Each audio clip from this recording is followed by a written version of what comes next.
అందరికీ నమస్తే. Welcome to మనం టీవీ. నేను మీ తిరుపతి. నాతో పాటు సీనియర్ జర్నలిస్ట్ పొలిటికల్ ఎడిటర్ కట్టా కార్తిక్ అన్న కూడా ఈ వీడియోలో జాయిన్ అయ్యిండు. పులివెందులో జరిగినటువంటి ఘోరమైనటువంటి అంశం. అక్కడ ఎన్నికలు జరిగినాయి. ఆ ఎన్నికలకు సంబంధించినటువంటి సందర్భంలో దాదాపు 2 రోజులు నేను అక్కడే పర్యటించిన. అక్కడ ఏం జరుగుతుంది ఏందనేది పిన్ టు పిన్ మనం టీవీలో నేను చెప్పేటటువంటి కార్యక్రమం చేసిన. ఫోన్ లైన్ ద్వారా కార్తీక్ అన్నకు పిన్ టు పిన్ ఎప్పటికప్పుడు అక్కడ జరుగుతున్నటువంటి ఘర్షణలు, గొడవలు, అక్కడ జరుగుతున్నటువంటి ఓట్లకు సంబంధించినటువంటి రిగ్గింగు, వైసీపీ చేస్తున్నటువంటి దాడులు, వైసీపీ చేసినటువంటి అరాచకాన్ని పూర్తి స్థాయిలో బయట పెట్టేటటువంటి కార్యక్రమం కూడా చేసిన. అయితే ఎన్నికలకు సంబంధించినటువంటి సందర్భంగా ఒక పేపర్లో, ఆ పేపర్ మీకు తెలుసు ఎంత అద్భుతమైనటువంటి పేపర్. ఆ పేపరు కొంతమంది పల్లీలకు, కొంతమంది శనగపటానీలకు ఆ పేపర్ వాడుతూ ఉంటారు. ఇక ఆ పేపర్ ఎంత అద్భుతంగా ఆంధ్రప్రదేశ్లో నడుస్తూ ఉందనేది మీకు తెలిసినటువంటి పేపరే. ఎప్పుడు చూసినా కూడా నారా లోకేష్ గారు ఆయన ప్రెస్ మీట్ పెట్టినప్పుడు, లేకపోతే ఆయన ఏదైనా మీటింగ్ పెట్టినప్పుడు ఫస్ట్ గుర్తు చేసేది ఆ పేపర్ని, ఫస్ట్ గుర్తు చేసేది ఆ ఛానల్ని. సరే, ఒకసారి మనం ఆ పేపర్ గురించి డిస్కస్ చేసుకుందాం.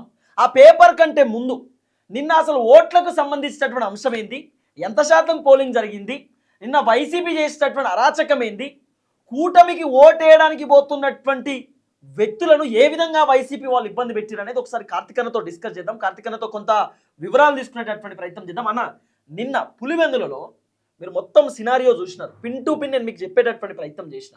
రాజకీయ పరిస్థితులు ఆంధ్రాలో ప్రస్తుతం ఇప్పుడు ఏ విధంగా ఉన్నాయి?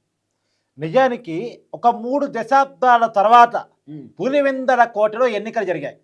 ఈ 3 దశాబ్దాల పాటు అంటే 1995 నుంచి 2025 వరకు రాజశేఖర్ రెడ్డి గారి కుటుంబం, తర్వాత జగన్మోహన్ రెడ్డి గారు ఎవరు చెప్తే వాళ్ళే ఎంపీటీసీ, ఎవరు చెప్తే వాళ్ళే జడ్పీటీసీ. ఒక పెత్తందారీ వ్యవస్థ, ఏకగ్రీవ వ్యవస్థ. ఎన్నికల్లో పోటీ చేయాలంటే చేయనివ్వరు, నామినేషన్ వేస్తారంటే చించి వేస్తారు, అవసరమైతే చంపి వేస్తారు. కానీ ప్రజాస్వామ్యం బతికిన రోజు నిన్న. నిజానికి ఒక ఐఏఎస్కి, ఒక ఐపీఎస్కి నేను ధన్యవాదాలు చెప్తాను ఒక సీనియర్ జర్నలిస్ట్గా. ఎందుకంటే ఎన్నిక పులివెందులో నిర్వహించడం అనేది చాలా టఫ్ టాస్క్. ఒక 3 దశాబ్దాలుగా అక్కడ నిర్వహించలేదు. కానీ ఒక ఐఏఎస్ నీలం సహాని ఆంధ్రప్రదేశ్ ఎలక్షన్ కమిషనర్గా ఉన్నారు. ఆమెని ఎవరు అంటానికి లేదు. ఎందుకంటే వైసీపీ కూడా ఆమెను అభినందించింది. చీఫ్ సెక్రటరీ చేసుకుందే జగన్మోహన్ రెడ్డి గారు. ఆమె చీఫ్ సెక్రటరీగా రిటైర్ అయిన తర్వాత ఆంధ్రప్రదేశ్ సలహాదారిగా పెట్టుకున్నారు జగన్మోహన్ రెడ్డి గారు. తర్వాత ఎన్నికల కమిషనర్గా ఆమె కావటాన్ని ఆనందించింది జగన్మోహన్ రెడ్డి గారు. ఆమె ఇవాళ పులివెందుల్లో జడ్పీటీసీ ఉప ఎన్నిక నిర్వహించింది.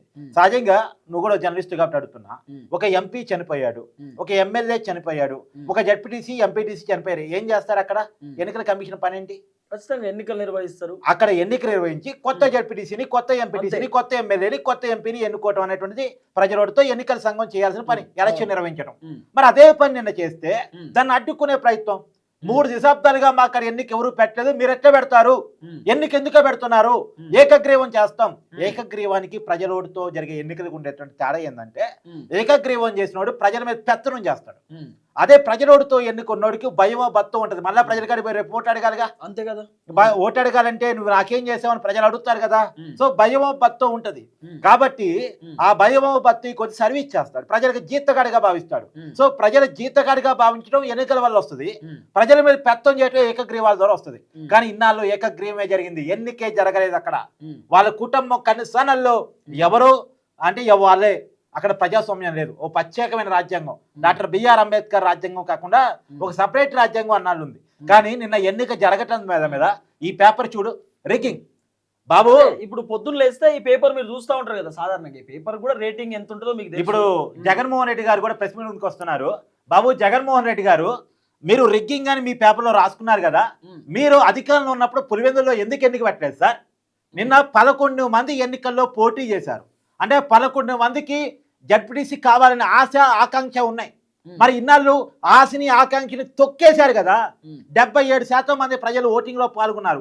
ఆ 77% మా ఓటు ద్వారా జడ్పీటీసీ ఎన్నుకోవాలి అని ఆకాంక్ష ఇచ్చారు ప్రజలు. ఆ ఆకాంక్షని తొక్కేశారు కదా. ఆ 77% ప్రజల ఆకాంక్షని 11 మంది అభ్యర్థుల ఆశల్ని అడియాసలు చేసినందుకు, ఆకాంక్షలు తొక్కేసినందుకు బేషరతుగా పులివెందల ఎమ్మెల్యేగా పులివెందల ప్రజలకి మీ కుటుంబం తరపున, మీ తరపున క్షమాపణ చెప్పండి. 3 దశాబ్దాలుగా రాచరికాన్ని వెలగబెట్టినందుకు క్షమాపణ చెప్పండి. ముందుగా పులివెందులో ఏం జరిగిందో తిరుపతి నేను దగ్గర నుంచి చూశారు కాబట్టి వాస్తవానికి ఇప్పుడు ఏం జరిగింది రాజ్యంలో, ఇప్పుడు ఏమని పెట్టారు వీళ్ళు, పోలీసు రాజ్యంలో పచ్చమూకల రిగ్గింగ్ అని పెట్టారు. పచ్చమూకల రిగ్గింగ్ వీళ్ళు చెప్పింది అదే కదా. అంటే కూటమి ప్రభుత్వానికి సంబంధించినటువంటి వాళ్ళు రిగ్గింగ్ చేసిరని చెప్పి వీళ్ళ వర్షన్. నిన్న ఏం జరిగిందంటే పాపం ఒక పెద్ద మనిషి స్కార్పియో వెహికల్ తీసుకొని పోతున్నాడు. ఆయనకు ఒక సుమో ఉంది. ఆ సుమో తీసుకొని ఆయన ఓటేయడానికి పోతున్నాడు. పోలింగ్ బూత్ దగ్గరికి ఒక పెద్ద మనిషి పోతున్నాడు. ఇది పులివెందులలో జరిగినటువంటి ఘటనే. ఆ పెద్ద మనిషి పోతుంటే కొంతమంది వైసీపీకి సంబంధించినటువంటి వాళ్ళు అక్కడికి వచ్చినారట.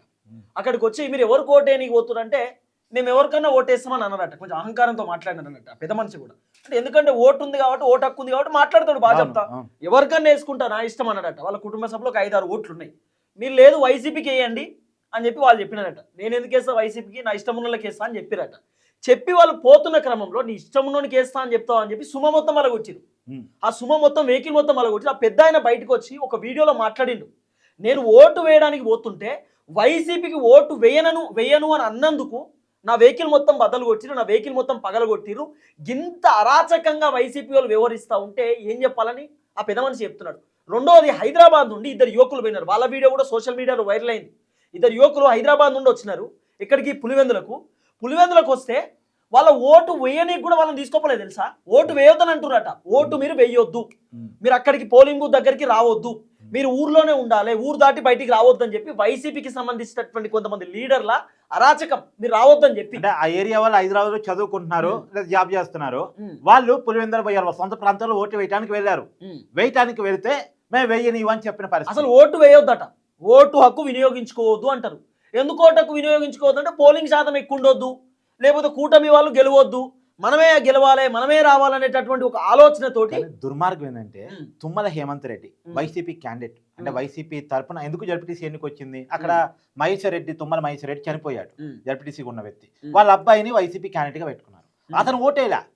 నిజానికి పోలీసులు పోయి సిఐ పోయి సార్ మీకు 1+1 గన్మెన్ ఉంది, నేను కూడా భద్రతిస్తా, మీరు వచ్చి ఓటు అయిందంటే ఓటు వేయను అని చెప్పేసి మొరాయించిన పరిస్థితి. అంటే వైసీపీ అభ్యర్థికి ఓటు విలువ తెలవదా, లేదు ఓటు వేయొద్దు అని చెప్తున్నాడు అంటే అద ప్రజాస్వామ్యమే నమ్మకలేకనా? అంటే ఏకగ్రీవం అయితే ఓకే, కానీ పోలింగ్ జరగొద్దు, ప్రజలు ఎన్నికల్లో పాల్గొనొద్దు, అంటే ప్రజలు బాగుపడొద్దు, ప్రజలకు హక్కులు తెలవద్దు, ప్రజలకు అధికారాలు తెలవద్దు. ఈ ఆలోచన ఏంది? దీన్ని ఫ్యూడల్ మనస్తత్వం అంటారు. అసలు ఈ రోజుల్లో ఉండాల్సిన మనస్తత్వం కాదు. కాలం మారింది, తరం మారింది, యుగం మారింది, మనుషులు మారారు, టెక్నాలజీ పెరిగింది, చదువులు పెరిగాయి, అందరిలో నాలెడ్జ్ వచ్చింది, కానీ ఇంకా ఫ్యూడల్ మైండ్ సెట్ ఉంది. చూసావా, నేను ఓటు వెయ్యను అని పోలీసులు సెక్యూరిటీ ఇచ్చినా కానీ పోని పరిస్థితి. ఇంకో ఇష్యూ ఏంటంటే ఇక్కడ పోలీసుల కాళ్ళు మొక్కిరు, ప్రజాస్వామ్యంలో పాదాధికారం ఏదో జరుగుతుందని చెప్పి ఏదో పెట్టినారు. సాక్షి పేపర్ లో పెట్టినటువంటి కథనం. నేను ఒకసారి తప్పకుండా ఫోటో క్లియర్ చెప్పి కింద పోలీసుల కాలు మొక్కిండు ఒక పెద్ద మనిషి అని చెప్పి, ఒక యువకుడు మొక్కిండు అని చెప్పి వాళ్ళు పేపర్లో పెట్టినటువంటి అంశం. వీళ్ళు పేపర్లో ఎంత పచ్చబద్దాలు రాసిరు సాక్షి పేపర్. ఒక్క మాట, ఇక్కడ ఒక యువకుడు కాళ్ళు పట్టుకున్నట్టు ఫోటో వేసి మరి రాశారు కదా, పోలీసులు దండం పెట్టి అడిగారు వైసీపీ అభ్యర్థిని, మీరు ఓటేతురు కానీ రండి సార్ అని. కానీ ఓటేయటానికి ఆయన రాలే. వైసీపీ అభ్యర్థులు మాత్రమే కాదు, వైసీపీ వాళ్ళు చేస్తున్నటువంటి విధ్వంసాన్ని పోలీసులు వద్దు అని చెప్పినారు, అడ్డుకున్నారు. అక్కడ బెటాలియన్ పోలీసులు కూడా వచ్చారు, వాళ్ళు కూడా చెప్పారు అరాచకం చేయకండి, శాంతియుతంగా ఉండండి, శాంతి భద్రతలకు ఇబ్బంది కలిగితే ఖచ్చితంగా మీరు ఇబ్బంది పడతారు. ఎంత దారుణం అంటే తిరుపతి ఇగో కాల్చి పడేస్తా అని డిఎస్పీ అన్నాడు. ఏది ఆ వార్త ఇక్కడ ఉంది కదా. సరే, ఈ వార్తను వీళ్ళు ఎలా రాశారు? అక్కడ జరిగింది ఏంటంటే ఎంపీ అవినాష్ రెడ్డిని పోలీసులు పొద్దున్నే అదుపులో తీసుకున్నారు, అరెస్ట్ చేశారు. అరెస్ట్ చేసి కడప తీసుకుపోయి కడపలో వదిలేశారు. నిజానికి ఒక్క వైసీపీ నాయకునే కాదు, టీడీపీకి సంబంధించినటువంటి ఎమ్మెల్సీ భూమిరెడ్డిని కూడా అదుపులో తీసుకున్నారు. ఇరు పార్టీల తరఫున కూడా ఎవరు ఉంటే ఘర్షణ జరుగుతాయి అనుకున్నారు, వాళ్ళందరినీ కూడా తీసుకుపోయి పక్కన వేరే ప్రాంతాలకు తరలించారు. ఇది అరెస్ట్ చేశారు. చేస్తే అవినాష్ రెడ్డి అక్కడి నుంచి తప్పించుకొని మళ్ళా పులివెందులు వచ్చారు. ఒక ఎంపీ పారిపోయి వస్తాడని, పోలీసులను తప్పించుకొని వస్తాడని పోలీసులు భావించారు కదా, తప్పించుకొని వచ్చాడు. ఒక ఊళ్ళో ర్యాలీ చేశాడు.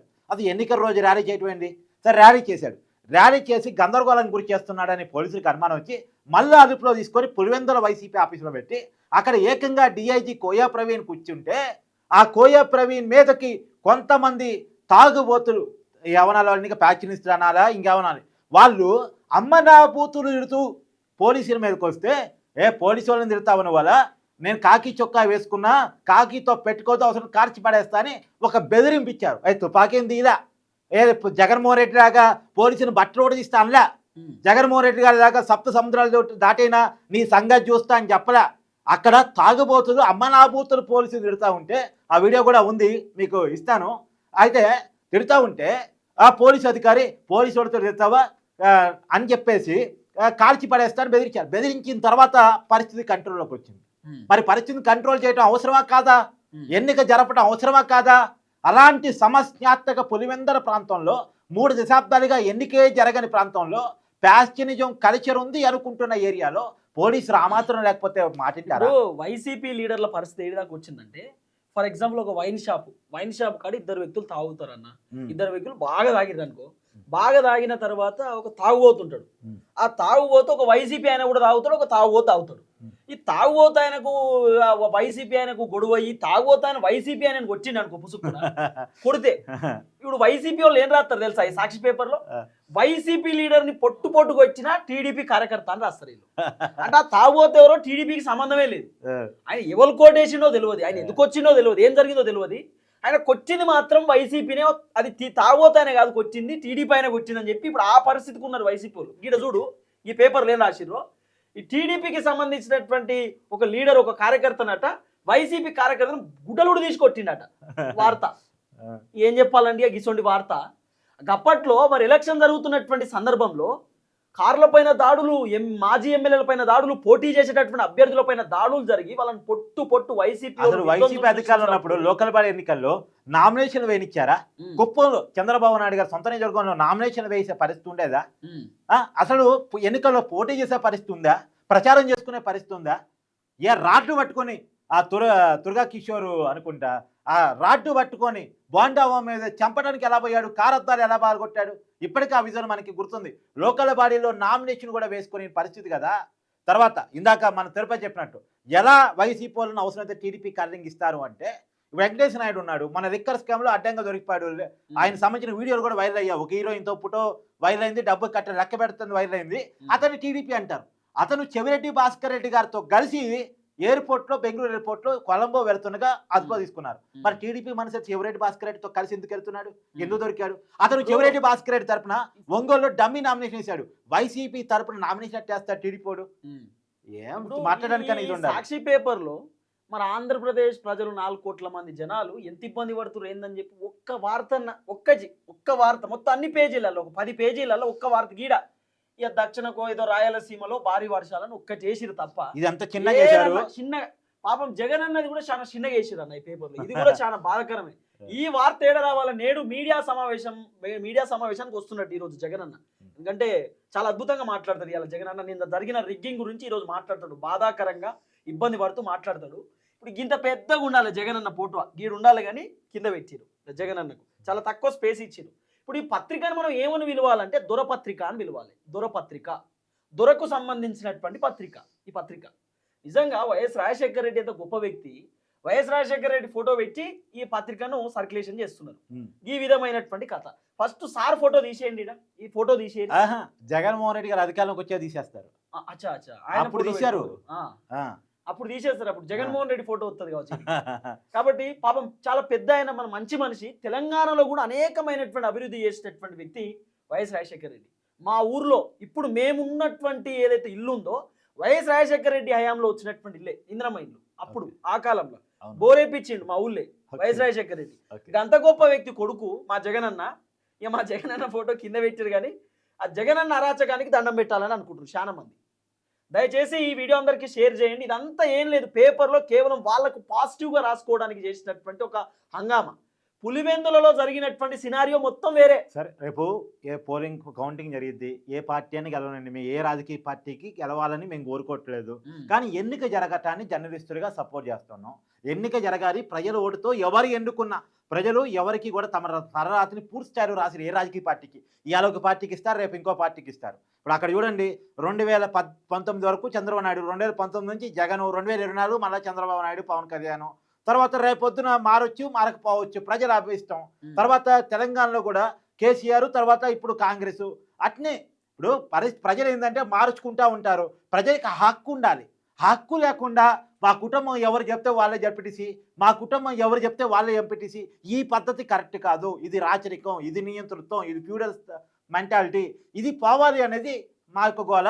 దానికోసమే ఈ పర్టికులర్గా ఈ విషయాలన్నీ కూడా వ్యతిరేకిస్తా ఉన్నాం. ఖచ్చితంగా ఈ రాతలు తప్పు. జర్నలిజం లాగా ఉండాలి. అది ఎవరు పత్రిక నడిపినా సరే విలువలతో కూడి ఉండాలి, వాస్తవాలు మాత్రమే రాయాలి.